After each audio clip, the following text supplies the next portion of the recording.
Nas telas do infinito, primeira parte final. Uma história triste, capítulo 5. Cessara a narração.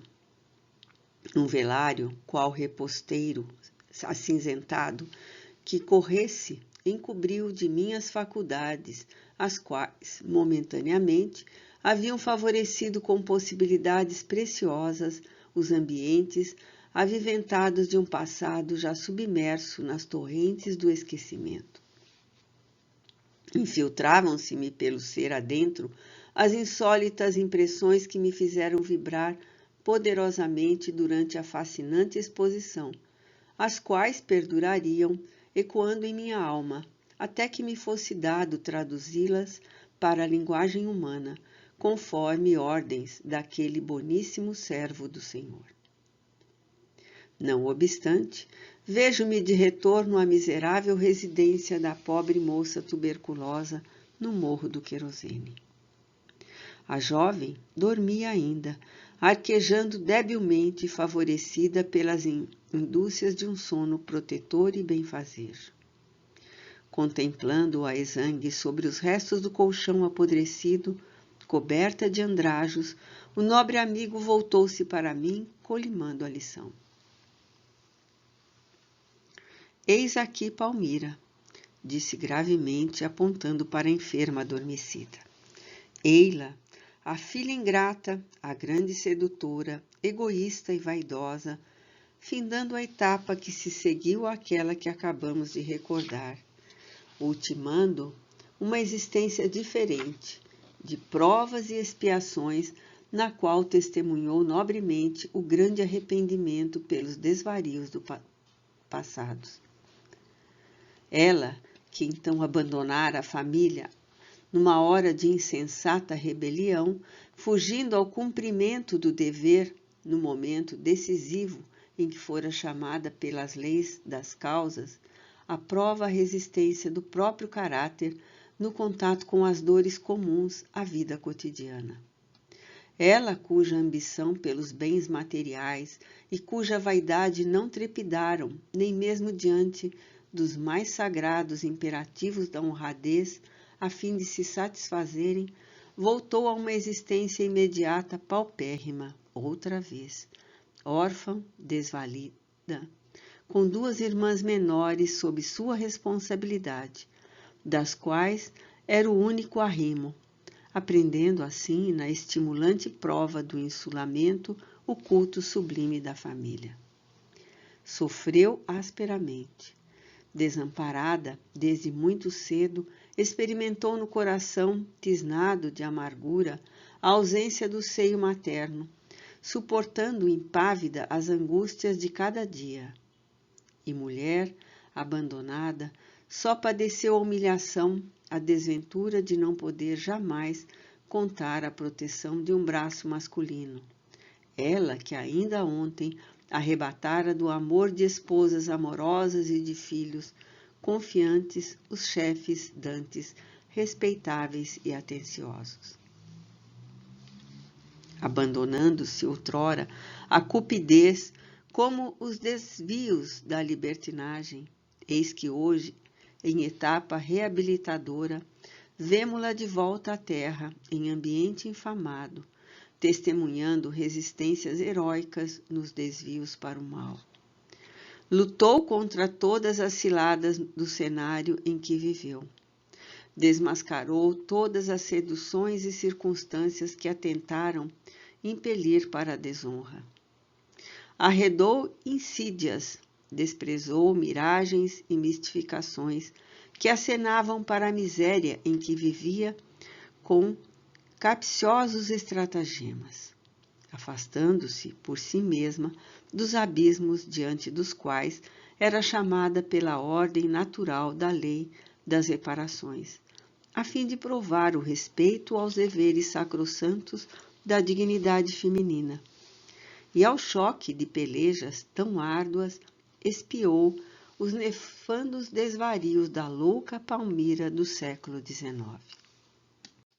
Reencarnará, porém, ainda posteriormente. Não bastará a um espírito culpado ou ignorante ressarcir no ardor dos serviços expiatórios, os débitos anteriormente acumulados, para que se engrandeça e glorifique, como convirá a todos aqueles que participam da natureza divina, será indispensável construir também, servir ao amor, cooperar com o bem, colaborar dedicadamente na obra magnânima da criação, por meio de ações e atitudes que se imponham pela abnegação fraterna. Na lição de hoje, recebes convira destacares o exemplo deste espírito que se reabilita, dignificando-se em testemunhos de renúncia, paciência e submissão a cada novo embate das dores que o dilaceram. Como Palmira, como a humanidade inteira, se sofres, será porque a conduta anterior que achaste por bem desenvolver em torno dos teus passos, em existência pretérita ou não, para isso concorreu, desnorteando-te da senda do dever ou da justiça, pois que leis sábias, equânimes, harmoniosas, orientam nossos destinos, resumidas na sentença inapelável da Suprema Justiça. A cada um segundo suas obras. É que te lembres, minha amiga, algum dia de testemunhar aos teus irmãos o que acabas de assistir, porque terás praticado o sagrado dever daquele que dispõe de forças intermediárias entre a terra e o invisível. Voltei lentamente, repossando-me do corpo e passando pelos curiosos fenômenos que o despertar ocasiona. Pouco a pouco, a armadura carnal se reaquecia, desentorpecendo-se. A consciência, como a memória, brilhavam normalmente, readquirindo o habitual domínio sobre o cérebro do aparelho somático. Não obstante, a impossibilidade em que me encontrava de mover sequer as pálpebras. De súbito, estranho fluido magnético, talvez a verdadeira essência da vida, penetrando simultaneamente o cérebro e o coração, fez-me retomar o fio da existência momentaneamente interrompida. Ai de mim novamente aprisionada no sarcófago da carne. Adejavam ainda pelo aposento singelo os cariciosos fluidos da entidade amiga que me honrara com sua generosa proteção. Deixei o leito como se, malgrado meu, ressurgisse de um túmulo que me houvesse entreaberto as portas do infinito. Esvoaçando pelas frondes das árvores, continuavam os pássaros seus melodiosos desafios. Interroguei o pequenino despertador posto à cabeceira. Eu me refugiara no pequeno aposento às 2 horas da tarde e, surpreendida, constatava que eram 14h17.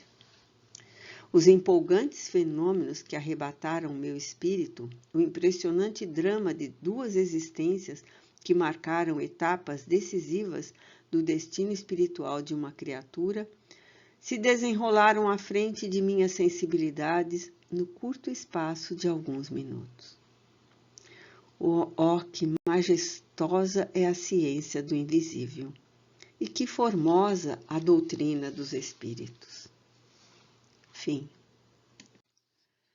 Não queiras entesourar para vós os tesouros da terra que são perecíveis, mas entesourai os do céu que são imortais. Mateus capítulo 6, versículos 19 e 20. Porque onde está o teu tesouro, aí está o teu coração. Mateus capítulo 6, versículo 21. Se queres ser perfeito, vai, vende o que tens e dá aos pobres, e terás um tesouro no céu. Depois, vem e segue-me.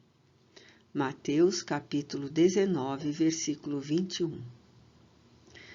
Em verdade vos digo que quantas vezes ajudastes a um destes meus irmãos mais pequeninos, a mim é o que fizestes. Mateus capítulo 25, versículo 40. Jesus Cristo, o Novo Testamento. Fora da caridade não há salvação. Allan Kardec.